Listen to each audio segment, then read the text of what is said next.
Entreprendre, c'est difficile. On a l'impression que beaucoup ont envie, puis il y a des difficultés liées à leur environnement peut-être, et aussi aux banques, ce monsieur le dit, qui ont du mal à prêter à ceux qui démarrent. On ne prête qu'aux riches, paraît-il. Bon, qu'est-ce que vous en pensez? Alors, premier point, il faut évidemment pas faire croire qu'entreprendre, c'est facile.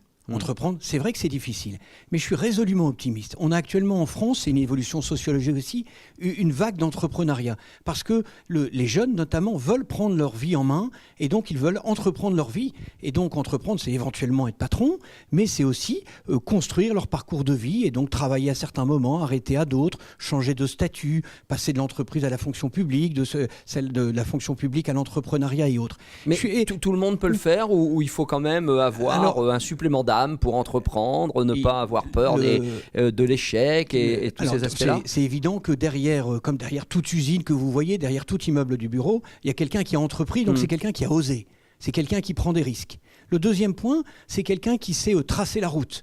On en parlait tout à l'heure, c'est donner du sens à un projet, c'est donner une vision. Le troisième point, c'est que ça doit être un animateur et un rassembleur d'hommes. Je dis souvent, l'entrepreneur, le cadre dirigeant, c'est celui qui va récupérer toute votre angoisse et qui va vous donner de l'énergie. C'est ça l'entrepreneuriat. Et il y a actuellement un mouvement de fond, je vous le disais, on le retrouve déjà dès l'école. Vous avez un mouvement qui s'appelle Entreprendre pour apprendre, qui va organiser sa finale mondiale à Lille en 2019. C'est créer des mini-entreprises dans les collèges et les lycées. Les professeurs nous disent c'est les plus belles années de leur vie. Pas parce qu'ils seront tous demain patrons, mais c'est parce que les jeunes se rendent compte que justement, tout ce qu'on leur apprend à l'école, ça leur sert quand justement il faut mener un projet. Et donc pour être entrepreneur de sa vie, oui, il faut avoir un certain nombre d'acquis. Donc tout ça, ça va nous créer une dynamique pour que tous les enjeux de notre planète, tous les défis de la pollution, de l'innovation, du réchauffement climatique, l'entrepreneuriat, on va trouver la solution.